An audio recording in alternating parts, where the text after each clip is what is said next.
Who sang? Kenny Loggins? This is it? It's hot out there, but let's blow them off the line of scrimmage.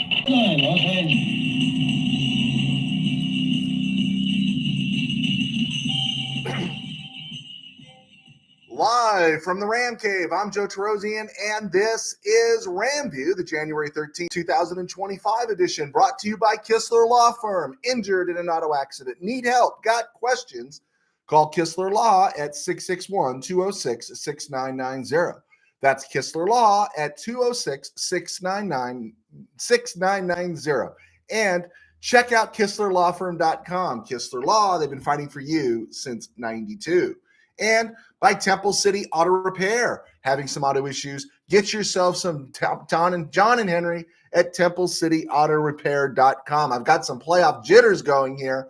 And finally, by Outsiders Christian Camps, hosted this coming week, winter camp at Arroyo Grande Methodist Camp. We want you to join us there. Think about us. If you have any questions about Outsiders Christian Camps, let me know. All right, so it is game time. I do apologize. Maybe that's why my voice is off a little bit, because we're on at 3 instead of 5. I did give you guys fair warning on Friday's show that we would probably come on at 3 o'clock today. I am not going to be in competition with watching the Rams tonight. So I wanted to get this out early, pump it out, and go from there. And there's not a whole lot to talk about other than what's coming up in the next, less than 2 hours, right? But I did want to say this, and I'm going to try, and I'm not going to try to sound sensitive about this, because I don't want to out-emotion everyone. You know, my friends and I got a friend named Shay Stewart, and I work camps with him, and I created something called the Stewart Maxim. And the Stewart Maxim is something he said to me once. He says, why is it when you pastors pray, you always try to out-pray each other? And one of the things I'm seeing right now is everyone's trying to out-emote each other in terms of what's going on in terms of the fires. Where I'm at here in the SGV, ash is gone, smoke is gone, no threat of fire for me. LA's a big place. There are other people in dangerous places and bad things are happening, and we just need to pray for them and lift them up. But I will say this, there are better places to go than RamView for updates and empathy regarding the fires. There's other people doing much better work than I could ever do. So I'm not going to try to talk to you and make you feel my pain, because I don't have a lot of pain. And I'm not going to try to construct an empathy when you're here to talk about football. So if you're clicked on here, you've clicked on for this nice distraction called football. It doesn't make you a bad person for not thinking about the fires for a few minutes. And I don't think it makes me a bad person for not crying like a lot of people are. And one of the things, and I'm not saying the people who've lost things, I'm talking about reporters and sports people, because everyone feels like they got to say something. And one of the things I've noticed creeping in, and this is what inspired this opening, was I've just noticed a lot of the Rams media kind of building in this safety net that if the Rams lose, there'll be understanding because of the fires here in LA. And, I get it to one extent, and there are bad days and there are awful days, but those of us who can and are supposed to, we have to go to work, right? I was working on deadline when the towers fell on 9/11. My boss didn't give me the day off. In fact, she gave me more work to do, as we're seeing. And that night, I did kind of break down and cry a little bit about what had happened, thinking about how I had 2 young daughters at the time and how the world had changed. But, I finished my shift. I met my deadline. I turned in my copy. What's happened in LA is awful, but the Rams have a job to do. And if they don't do it, I don't think it's acceptable to come back and say it was because of the fires, because they got relocated. If they lose, it'll be plain and simple. The Vikings beat them. They got their butts kicked. And we just need to acknowledge that and not look for, well, it's okay. Well, we understand. No, sorry, you're a professional. Your job's to go to work, right? I got to tell you, there's a lot of days we all go to work where we're not at our best, but we get the job done. So we know we have what the Rams have to do tonight. It's the same story. They're going to be an 11 personnel, 12 personnel. Either way, they're going to have to run the ball, throw the ball, do all those things, and be prepared.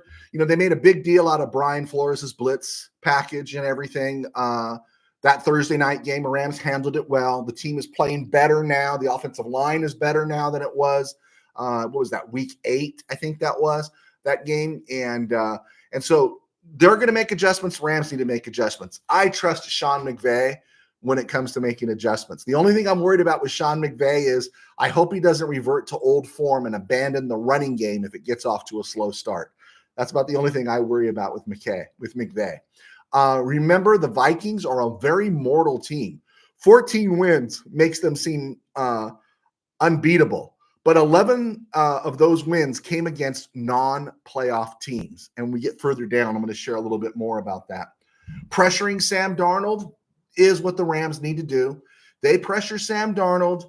Everything else will take care of it, right? And they need to pressure him outside of the scheme. You know, that's one of the things that I think Chris Shula doesn't get credit for is the Rams have been creative in how they've come after the quarterback, different looks, different pressures, different things. And it's been a really good job. And they've got a lot of talent there in the front seven to bring that pressure to bear, and they need to. Just sometimes we've seen the Rams play against inferior lines when the Raiders were hurting, when the Bears were hurting. We've noticed that sometimes they don't get pressure all the time. I liken that to what a young team is, and sometimes you're just not ready to play every week. Well, you know, rookie seasons are basically over. The rookie season is over. It's the playoffs now. Some people are in the playoffs for the first time, so nothing is dismissed because you're a rookie or you're young. The Rams need to put constant pressure on Sam Darnold, and we've seen what happens. And that Viking offensive line without Christian Darrisaw is not as great or as good as it was earlier in the season. Ed Ingram is gone at right guard. He is out. So just something to keep an eye on. To me, unless the Rams are playing outside at Lambeau and hopefully outside next week in Philly, home games mean nothing to me, and especially with this version of the Rams. A nice indoor climate, on the other hand, is critical. So I'm not worried about the move. Again, I'm not going to use it as an excuse where they've had to go to Arizona. You know, credits to the Bidwell family, right? Everyone beats up on the Bidwell family. We beat up on the Cardinals because they're easy to punch. But credit to them because they did a lot of stuff to accommodate the Rams. And if the Rams fall on their face out there at State Farm Stadium, then it's going to be on the Rams, right? It's going to be on the Rams. All right. I got a couple questions there. I know we have a smaller group right now because we're on at 3, but I did say that in advance. Rams have brought up Keir Thomas from the practice squad to just kind of round out that roster. Right now, as far as injuries, everyone is set to go. Everyone is healthy. And so, again, another excuse eliminated. If the Vikings win, it's because the Rams didn't play well. But the Rams have everybody there. The Cardinals have been very accommodating. The Bidwell family's been accommodating. And you got a job to do. So I think some of the excuses are off the table going forward. I just didn't like them creeping in during the course of the week. All right. We do have some listeners here. Thank you so much. Michael Negretti. Let's go, Pastor Joe. Let's go, Rams. Amen. There you go. Animals with horns. Glory to the Ram. There you go. Okay. Animals with horns. We hope you subscribe. We're thankful you're here. And Steeler fan Rob, you'll get your pain tonight. Hey, you know, I know the bitterness in you that you got punked by a Baltimore team that, yeah, you guys should have played better, right? But I think your problems go beyond whether or not Russell Wilson isn't the quarterback, and he may not be. He's competent enough. You need some better receivers. And what is with Pat Freiermuth there, Steeler fan Rob? Freiermuth does not look like he looked a year or so ago. He just doesn't look good. I don't think he looks good right now. I'm not sure. So you need some help there. You need some help there in Pittsburgh land. I see people are trying to push Mike Tomlin out the door. I don't think that's wise. But, you know, Omar, your GM that you've been praising about, needs to bring in some better personnel because you do need help along that offensive line. And then you got the hard call with Najee Harris. Michael Negretti, what's the final score, PJ? Okay, final score. I gave it on Friday. Rams 41, Vikings 27. And I got a reason why I'm saying it's 41-27 Rams. And I'm going to get to that on the back half of the show. Tim Powers, sad situation about the Fires, but not devastated as KPM professes. So you get me, Mr. Powers. You understand what I'm saying? Everyone wants to be the touchy-feely guy. And I don't have any problem with that, but you folks click on not to see me be touchy-feely. You can go other places for touchy-feely and information and news and stuff. I'm not going to try to out-emotion you guys because it's bad enough. Here we talk football, and I don't think I think with everything going on with the Rams, it's about going to work, and they need to go to work tonight. All right, around the NFL and other places, coaches can. Robert Saleh, Dennis Allen, Matt Eberflus, Gerard Mayo, Doug Peterson, Antonio Pierce. Add the Cowboys to that list of searching for a coach because Mike McCarthy appears to have made the call, and he is saying, I'm not coming back. And this was what I think we here were talking about back in November. They didn't give him a contract extension. He was a lame duck coach this year, and he did a really good job holding that team together. In fact, I found myself hating the Cowboys just a little bit less this year. Now, I hate the Cowboys. Let's not question the hatred for the Cowboys, but I felt like they lowered my quotient there for hate because I liked how Mike McCarthy didn't roll over and die, and he did a good job. And we were the ones here suggesting he look at Chicago, and I hope he gets the job. I hope for him, for his sake, it works out really well. And with McCarthy saying no, who wants to go to the Dallas Cowboys now? You're paying that massive contract to Dak Prescott. CeeDee Lamb is great, but he doesn't make a difference. And now you got to pay Micah Parsons. You know, you don't have anybody else in the receiving room. You don't have any running backs. You got an offensive line that's banged up. What are you going to do, right? That job doesn't look attractive. It only looks slightly more attractive than the Las Vegas Raiders job with Antonio Pierce. Who wants to take that job, right? Does anyone want to take that job? I don't know if I want to take that job. Could you imagine interviewing as the Raiders HC or their GM, knowing that you're in a 4-team division that includes already Andy Reid, Super Bowl, Sean Payton, Super Bowl, Jim Harbaugh, national championship and a Super Bowl appearance, let alone Patrick Mahomes, Justin Herbert, and Bo Nix. Yeah, I want to be the Raider guy, right? I want to be the Raider guy. I don't think so. I do not think so. Watching the Bills and the Ravens play this week, I thought it was interesting. Was it Kirk Herbstreit said he expected a little more fight out of the Steelers, and I think we saw it in the second half. But yeah, that was noticeable. I just didn't notice any bad dude tones from the Steelers, and I wanted to see some bad dude there. And then with the Bills, I think it's going to be a shootout. I do. I think if the Ravens are going to win, they're going to have to shoot out because I don't know if the Ravens secondary can handle the Bills receiving core. The Ravens secondary had trouble enough with George Pickens and friends and Russell Wilson. What are they going to do with Josh Allen and then Amari Cooper, Keon Coleman, Shakir, all those guys, and then their tight ends? Yeah, I kind of like the Bills in this one, but I think it might be a high-scoring affair. It's whoever blinks, right? And did you see Lamar Jackson kind of cringing a little bit with his back and stuff? Like maybe too many running plays for him. Sorry, too many running plays. I will say this, the second half of that game got real physical, and Jackson took some hits. Still trying to figure out the criteria for replay assist. It continues to seem terribly subjective. Like, yeah, let's do replay assist. Okay, right, real quick here before we go to the break. Falcons fired defense coordinator Jimmy Lake. Jimmy Lake was part of the Rams staff and left with Raheem Morris to go to Atlanta, but that was a tire fire there defensively. They need a pass rush. That's a team that needs a pass rush, and we'll see what they're going to do this offseason. All right, I'm Joe Terosian. I was a sports writer for 21 years, and now I do RamView thanks to our sponsors at Kistler Law. We appreciate Kistler Law for getting us through a second season. We've been doing this for 3 seasons. And so thank you to Kistler Law, Paul Kistler and them for their support. And by Kistler Law and then purchasing my books, I'm able to do this and stay employed in my day job. I pastor a small church in Burbank called Burbank Faith Nazarene.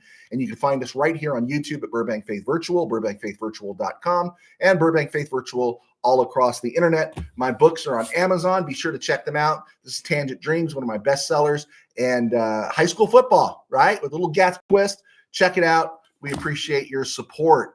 Okay, let's look at some more questions that have rolled in. Wow, we got an audience. I did not expect to get an audience. Steeler fan Rob, our offensive line is injured. Play without our number one pick, Troy Fantano. I think you need a little bit more.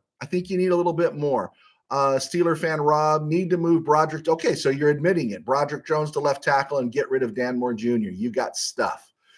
Tim Powers out there in the South Orange County. Yes, first responders are appreciated, but the slobbering offerings of the slobbering over fences about true heroes is over the top. Okay, yeah, they're doing their job, and I think they would agree. Amen. Michael Negretti, who's the next Cowboys head coach? PJ, could it be Dion? They can get Dion, but I don't think they're going to be able to draft Shador, right? And I don't know, man. I think if I was a Cowboy fan, I'd be a little worried about the future right now, right? You know, something smells like Chan Gailey coming back, right? Something smells like some guy that's going to be plugged in there for a couple years. They'll have a couple of 5-win seasons. They'll get some draft picks, and then the job will start to look entertaining a little bit again. Let's see. Tim Burns, Steeler fan Rob is crying today. There's no one to replace his coach. If I think if Tomlin leaves, it's going to be because he wants to leave. I don't think the Rooney family is going to dismiss Tomlin. I just don't think they're going to. Onene, thank you, Lord, for our Rams locker room, giving the needs of wildlife. Yes, the Rams did. They gave about $1 million, Kroenke and company. Good for them. Steeler fan Rob, Tomlin isn't going anywhere. I agree. Onene, I meant to say wild. We know what you meant, Onene. You're cool. Tim Burns, save the Jameis Juju for tonight. Old school uni in effect. All right, there we go. Got to get all the bad vibes. Make sure no riffraff is in the room with you when you watch the Rams play, right? Don't want any bad mojo before a playoff game, especially against the Vikings. If you have problems with mojo and understanding what I mean by that and riffraff, go buy my book, Game Day in the RamCave. It'll change your life. There you go. Tim Burns, Rams 38, Vikings 34. Okay. All right. I think we're closer to thinking the same way there, Mr. Burns. Mr. Burns, Steelers need to score in the first quarter in playoff games. That is a 63-0 scoring in the last 6 playoff games first quarter. Whoa. Yeah. It's been a bad stretch for them in the postseason. Real bad stretch. But hey, they got 6 titles, right? You got 6 titles. Onene, let's go Rams. All right, there we go. Let's move on down. College football. I got this to say. All right, Notre Dame beat Penn State. We talked about that. And then, of course, Texas, Ohio State played. And I'm sitting there, and again, Texans are the Chargers. The Longhorns are the Chargers. They are. They're absolutely the Chargers. They always let you down. They find a way to let you down. And as I was watching this game, I want to say this to all you guys. And I've said this before, but I just needs to be shared again. When someone says to you, what do you know? Like you know more than a professional, right? Remind them that Texas Longhorn head coach Steve Sarkisian makes 5.8 rocks a season. And on 2nd and goal from the 1 in the Cotton Bowl in the semifinal of the college football playoffs, Steve Sarkisian decided to run wide on Ohio State. That's the proof that you, in a given situation, provided you've done your homework and stuff, may know more than a professional. Calls like Sarkisian's in that Cotton Bowl game are why guys like me have had a second career and maybe even a third career doing sports, because someone sees it and someone's got to say something, and you shouldn't be silenced because, well, you never played the game, right? Man, you could watch the game. You could study the game. You might have played it when you were younger. You know what's right and you know what's wrong. And when you got a hyper-athletic Ohio State team, you pound the rock in the middle. Take 3 more shots from the 1, and then maybe if you have to get creative on 4th down. But, man, that was bad. That was really bad. And I think it just made me angrier because I'm so anti-Ohio State. There you go. All right, let's see here. G's nuts. I got those pregame jitters, and I ain't playing the game. Let's go Rams. You know, I do too, and I think it's some PTSD from when I was a kid. I really do. You know, I didn't see the 69 game. I was too young, but I sat through the 74 nightmare, sat through the 76 nightmare, and listened to blacked out in 77. It was blacked out. We had to listen to Dick Enberg, his final call as the Rams play-by-play guy. Listen to that Mud Bowl disaster, and yeah, that was pretty brutal. So I do have those jitters. I'm right there with you. I'm rooting, by the way, real quick, Notre Dame over Ohio State. That's what I'm rooting for. 7 times the Rams and Vikings have met in the playoffs. The Vikings have won 5 of those times. In those 7 games, the Rams have registered 19 sacks. But in the 5 losses that the Rams have had, Ram quarterbacks have thrown 11 picks and been sacked 10 times. In the wins that came in 1978 and in 2000, the Rams only gave up 2 interceptions and 2 sacks. When it comes down to the Rams and the Vikings in the postseason, it always comes down to the Rams offense not doing its job, not getting done what needs to be done. Amen. Amen. Let me read this to you. I posted this in Ram Notes on Mid Valley Sports. In 1969, the Rams lost 23-20 in Minnesota. They led 17-7 at the half, gave up a safety late, so the defense only gave up 21 points. In 1974, the Rams lost 14-10. The Rams turned the ball over 5 times, including in the end zone. In 1976, the Rams had 4 turnovers, and Bobby Bryant returned a blocked kick, 90 yards for a touchdown. I mean, you talk about heart. You see Bryant running down the end of the field, and you see Tom Dempsey. And if you know Tom Dempsey, it was pretty brutal seeing him try to track down Bobby Bryant, but he didn't give up. In 1977, the Vikings won in Los Angeles, 14-7 in the Mud Bowl in torrential rain. Pat Hayden threw 3 interceptions. In Chuck Knox's last game, McCutcheon only carried the ball 16 times, but he ran for 102 yards. Give me some more of that McCutcheon, right? Give me some more McCutcheon in a case like that, but apparently we didn't do it. In 78, the Rams finally broke through. They were tied 10-10 at the half and then blew out in Fran Tarkenton's last game. In 1988, the game was played in the Metrodome. Jim Everett threw 3 interceptions. Yeah, threw 3 interceptions, completed 19 of 45 passes, and Rams never had a chance in that one. And then in 2000, Rams while they were in St. Louis, greatest show on turf team, beat the Vikings, led by Jeff George that day, 49-37, but it was 49-17 with 8 minutes to play. All those last 3 touchdowns were window dressing. What we see for the most part is that, again, the Rams defense always seems to show up against Minnesota. It is always betrayed by its offense, though. That's what happens. All right. Let me go down here before we look at a couple other things. All right. I'll look at you guys real quick here. Let's see. Geez nuts. I remember it seemed like everything. The Vikings rolled into town in the 70s when I was a kid. A rainstorm always came with them. Yeah, it was brutal. That one was brutal. You know, it's just how barbaric it was to listen to a Ram playoff game on the radio because it was blocked out. All right, reviewing some of these NFL playoff games. Steelers-Ravens. I did take the Ravens. I took the Ravens 24-23. The final was 28-14. I said it earlier, the Steelers need more than a quarterback, and they should see if they can get anything for George Pickens. I think he's bad mojo on the sidelines. Ravens can go the distance, but I don't know how they're going to hold up in the secondary against the Bills receivers. Chargers-Texans. I took the Bolts 28-24.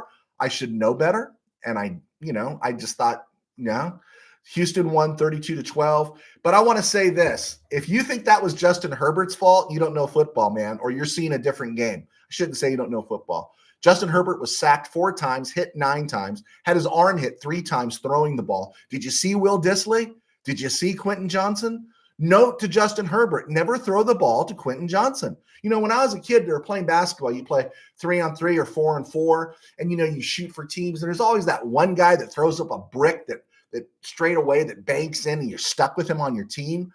And right away, I don't care if he's open under the hoop. I'm not passing him the ball. I'll take a fall away 15-footer with 3 guys hanging on me before I give it to the Mason bricklayer under the hoop wide open, right?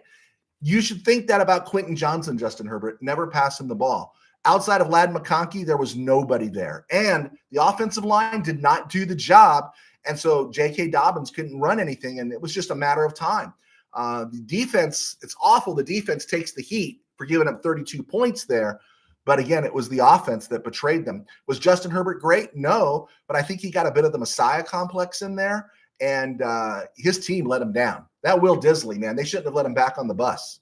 They should have just said, you know what, stay in Houston, bro. Stay in Houston. He directly cost them at minimum 10 points, likely 14. Anyway, and then he gave 7 points with that one that went through his hands. Sunday, Broncos at Bills. I took Buffalo 31-21. Buffalo won 31-7. Allen and crew look very confident. If there is going to be a team, I think that unseats KC in the near future, I think it's going to be Buffalo. I'm not Buffalo. It's going to be Denver. Bo Nix looks great. This team is playing well, and they're still paying Russell Wilson money. Sooner or later, that's going to go away, and they're going to get better. They're going to get better. Packers at the Eagles. I took Philly 27-16. The final was Philly 22-10. Eagles were far from impressive. If they were supposed to scare anybody, they didn't scare anybody. They looked awful, I thought, yesterday. And the Packers just gifted them that game. And if I'm on the Packers defense, I don't want to talk to anybody on the offense. Nobody. Anybody, nobody. Oh, and when it's 3rd and 3 and I need a first down late in the game, note to LaFleur, I'm not running the ball if Josh Jacobs isn't in the game. What was that? I just don't know. I don't know. Taxkins against the Buccaneers. I took Tampa. I thought it would be a shootout. Very physical game. A lot of fun to watch. I took Tampa 42-34. Washington won 23-20. I think Baker Mayfield is great. I really do. I really think he's a good quarterback, a very good quarterback. I think you can win a Super Bowl with Baker Mayfield. But that fumble cost his team. When him and McMillan collided, that cost him that game. Good for Jaden Daniels. Far better than I ever thought he would be. But I don't think the Lions will let the Taxkins get away with what they got away with in Tampa. I think they'll get pounced on. But that was a fun game to watch, and good luck to them. And then tonight, last thing I'm going to say about the Rams-Vikings is, for the record, the Vikings, 9 of their 14 wins were by 1 possession. Think about this. They beat the Cardinals, the Jaguars, the Colts, the Jets, the Bears, a bad 49er team, and the Seahawks. They won all those games by 1 possession. 1 possession. Okay, I'll give you some leeway. 49ers were banged up. Seahawks were a pretty good team. But Cardinals, Jacksonville, Colts, Jets, Bears, and you only beat them by 1 possession? This is a very susceptible 14-win team. Just saying, okay? 3 wins against playoff teams. Just saying. They lost to the Rams when the Rams were undermanned. Just saying. And so there is opportunity here. My prediction, as I was asked what my prediction is, well, in 1978, the Rams beat the Vikings 34-10. In 2000, after the 1999 season, they beat the Vikings 49-37. So combined, that's 83 points the Rams have scored in their 2 wins in the postseason against the Vikings. I didn't know that till today. And on Friday, I took the Rams to score 41 points. So I'm sticking with that. I don't care. Rams 41, Vikings 27 tonight. That's what I'm saying. And Rams hit their average against the Vikings in wins over the Vikings in the postseason. I wouldn't bet on it. I don't bet. I'm encouraging you not to bet. I'm just going on a hunch. Okay? Rams 41, Vikings 27. I think the Rams could win 20-10. I think the Rams should win this game. I think they should. I think the Rams are the better team right now. I just do. I know everyone's in love with the receivers for the Vikings, and I get it. And Sam Darnold's had a great year, but I like the Rams pass rush better. I like the Rams offensive line better. I like the Rams quarterback better. I just do. And we should win this game in the royal we sense. But so I'm taking the Rams. And if they lose, it's on the Rams. It's not on the relocation. It's not on any of that. It's on the Rams if they lose this game. All right, cool. Let's see what else we got here. Man, I missed some questions here. Sorry, my bad. Tim Powers, send Tutu deep and often. Yes, I do believe everyone's talking about a breakout game for Cooper Kupp. Tutu is due for a breakout, and we're in the last stages of the Tutu experience with the Rams because he's a free agent, and I think somewhere he's going to sign. Tim Burns, geez nuts, the 70s Vikings owner, everything. 70s Vikings owner, everything. Wait for it, but the Lombardi. Oh, yeah, there you go. Owner of everything but the Lombardi. That's right. Bingo. Geez nuts. I remember it seemed like everything the Vikings rolled. There we go. Geez nuts, laugh my keister off. Onene, we beat the Vikings already this year. We will beat them again. I'm pretty sure Coach McVay's been scouting them again. I do. I trust McVay in that regard, right? You trust them. I think the Vikings are going to make adjustments, but I think also, of course, we know McVay will. Let's see. Geez nuts. That run Mayfield made, that dude is one tough cat. Yeah. You know why his teammates love him, right? I mean, you fall in love with Mayfield there. Once you get away from all the hype and the stupid stuff that happened in Cleveland and coming out of Oklahoma, you come to realize this dude is either matured or something's happened. He's a guy that you want on your football team. Absolutely. Tim Burns, Jaden Daniels is so impressive. They have their franchise quarterback for the next 6 or so years. Worried about him becoming another RG3. I think he throws the ball better than RG3. I didn't like Kingsbury running him as much. I don't think they needed to run him as much as they did. Joakim Matson. Good to have you, Joakim, across the pond. Thank you. I am ready for this game. It's going to be a great game. Okay, Joakim, I'm going to ask you, what is a great game to you? Last second field goal, Rams win 16-13. Rams win 15-13. Is that a great game? To me, a great game is Rams are up 41-13 in the final 8 minutes, and the Vikings get 2 late touchdowns to window dress a 41-27 loss. That's a great game to me. Let's define what great game is to all of us. Tim Burns, Mayfield's best day was when he left Cleveland. That is where quarterback careers go to die. And second best day was when he got out of Carolina. Onene, I like what Coach McVay said. We respect all but fear none. I stand on that anytime as Rams fan. I trust in our coach, McVay. You have to. And then also by what the Rams did in week 18, they didn't care really who they were going to play in the first round, did they? They just said, you know what? We want to do what's best for our team in getting healthy. And even though I wasn't going to agree with him at the time, I could see the wisdom in it. And so this is a healthy Ram team in week 19 ready to play. So good for the Rams. Geez nuts. Rams 34, Vikings 23. Mike Reber. Rams defense will be all over them. Hey, the Lions, thanks, Mark, for clicking in. The Lions set the blueprint, right? The Lions laid out the blueprint there. They just came after him over and over. And I don't think Darnold's a bad quarterback, but after a while, you just get overwhelmed by the wave, right? Onene, Rams 48, Vikings 17. Okay. Tim Burns, Kyron gets 110 yards and 2 touchdowns. Boom. Michael Negretti, a great game is a Rams win. In retrospect, but with all the one-score games the Rams have won this year, I haven't enjoyed very many games. I enjoyed the Bills game because I didn't expect the Rams to win.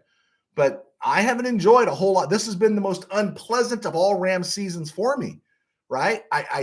It's just been such a stressful season. And so I need a little buffer here. I need a little help, a little chicken soup for the soul, and give me a 3-touchdown win, right? I don't know if the Vikings are going to cooperate. Vikings are perfectly capable of beating the Rams, but a great game for me is a 3-touchdown lead with 2 minutes to play, and I'm chilling, right? I'm chilling. Okay, I do appreciate you guys clicking on here so much. On this date in Rams history, 2012, the Rams signed Jeff Fisher to a 5-year deal as head coach of the Rams. I got to tell you, I liked it when it happened. We were kind of done with the Coach Spags, who's in the hunt for the Raider job. Why he would want to go do a head coaching job again, if I'm Spagnuolo, I wouldn't want to do it. But the Rams hired Jeff Fisher in 2012. And at that point, his reputation was solid. And you know what? Jeff Fisher is really good at taking a 2-14 team and making them 7-9 and getting them on the cusp of 9-7, right? And you start to think, oh, there's hope, right? And then somewhere along the way, the game passed Jeff Fisher by. But if you want to take your team from the abyss and bring it into a little bit of the light, Jeff Fisher did a great job. But when you had that defense, when you're running Robert Quinn, Aaron Donald, Alec Ogletree, who was it? Gilbert on the outside. Was it Gilbert Hayes? The mermaid guy, I forget him. But you're running those guys out there. Laurinaitis, Howie Long, Long, Chris Long. You're running those guys out there. A lot of those defensive years, Trumaine Johnson's best years, they were being wasted because he couldn't get the offense together. And on this day, 13 years ago, I was pleased with the hiring of Jeff Fisher. I never was so happy to see someone go, but on this day, 13 years ago, I was very, very pleased. On this day in 2006, Ron Jesse passed away at the age of 57. One of my favorite Ram receivers. Really liked Ron Jesse. The Rams liked Ron Jesse. Gave up a number 1 draft pick as compensation to sign Ron Jesse away from the Detroit Lions. He had a nice run with the Rams. Really liked him. I think he would have prospered in another era. He was that good. Ron Jesse and Harold Jackson, right? Too bad we didn't have a quarterback to get them the ball consistently. Ron Jesse passed away on this day in 2006. On this day 9 years ago, Lawrence Phillips passed away at the age of 40. That is an awful story, right? That is an awful story about Lawrence Phillips because, everything points there. It's easy to say, bad dude, right? Bad dude. Grew up in our neck of the woods in Baldwin Park. But man, someone early on just didn't get in his grill enough. And you read about his life, and it is awful, tragic. There you go. I'll bring this one up. Tomorrow's January 14th, since we may or may not be on the air. I might go dark until Wednesday if the Rams lose. If the Rams win, I might just be so overcome with joy, I'll have to come on the air.